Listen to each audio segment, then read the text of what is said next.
Well, he's racist all over his face-ist. I speak of Utah state prisoner and murder suspect Curtis Algier, seen here gorgeously, who was scheduled to marry a mixed-race woman. I didn't know you used that term. Despite the fact that he's got a, quote, skinhead tattoo atop his bald head and swastikas inked all over his person.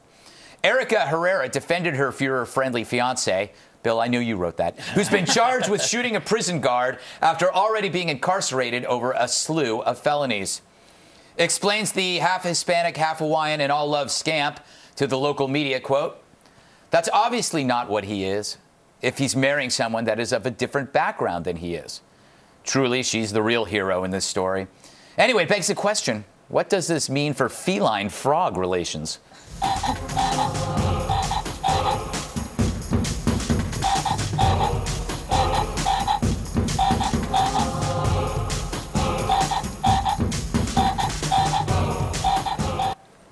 You know, in some states, they can't even marry. Oh, yeah. What kind of awful. civilization do we live in? Yes, come to New York or Vermont. We will accept you. They can't afford a plane ticket. Tom, does this mean there aren't a lot of good men out there when that woman is marrying that heap of trash? First of all, why do white supremacists always put tattoos all over their skin? Wait, you think that they're sensible enough not to? No, shouldn't they want to be more white? Oh, that's a good point. They're covering up the whiteness. It's like, I'm more proud of my skin than that man. What does that say? And you're quite pale. Yes. Yeah, I would almost say you're sickly. Yes. Yes. I'm actually kind of worried about you, Tom. I'm Juan. You're Juan. Not many people say that. Kaylee, are women crazy? Why do some go for some really bad men who are bad for them? I can tell you why this one did. It screams reality television. Come on. Think about this. She doesn't have to sleep with the guy. She doesn't have to live with the guy. She can just write a book about it, create her own reality television show, and then she'll be competing against Casey Anthony for better ratings.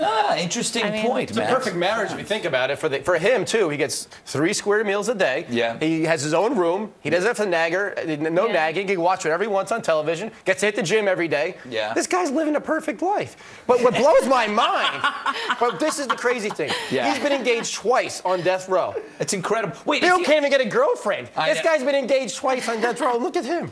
You know, it's funny because you just stole my next question, which was, Bill, does it make you sad that this Nazi and alleged murderer has a cute fiance and you've got nothing?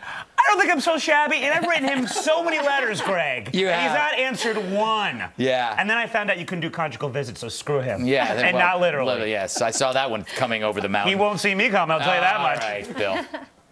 Show the picture here. This is a guy who clearly wants to make an impression at a job interview. Could you imagine him showing up there? He works in IT. But the problem is you find out he's really good at his job, but you can't explain it to your boss. Like, or you're thinking, and maybe I can explain it to my boss that he's excellent at his job. If you could just overlook one thing, or two things. He's a white supremacist, he's a killer, and he's covered in awful, awful tattoos. He may only be around for another year because he's on death row. Yeah, exactly. Maybe a short-term Do the librarian glasses not really work with that overall look? You know, we got those probably in prison. He probably never wore glasses, and we're paying for those glasses. We're paying for that Nazi's glasses. Oh, he's staring at me again. I think he actually can see through the TV. Well, he's getting angry because we were yelling at the library. Look at that glare. Not him. Actually, that was worse when you think about it. I don't know what's worse. You just get to look at. There you go. He's staring right at you. He's like one of those paintings. Yeah. He's very frightening. Give me your library card. All right. I've had enough of this story. We're going to just stand here? You're going to just stare at me? Okay, I can stare longer. No, I can't. So, do you have a comment on the show? Email us. It's redeye@foxnews.com. And to leave a voicemail on my direct line. By the way, it has been cleared out. 212-462-5050. Talk about the voicemail. And still to come. The halftime report from TV's Andy Levy. He's kind of a jerk. A lonely one at that. Tonight's halftime report is sponsored by My Nightmares. Those unpleasant dreams that can cause a strong negative emotional and/or physical response. Thanks, My Nightmares.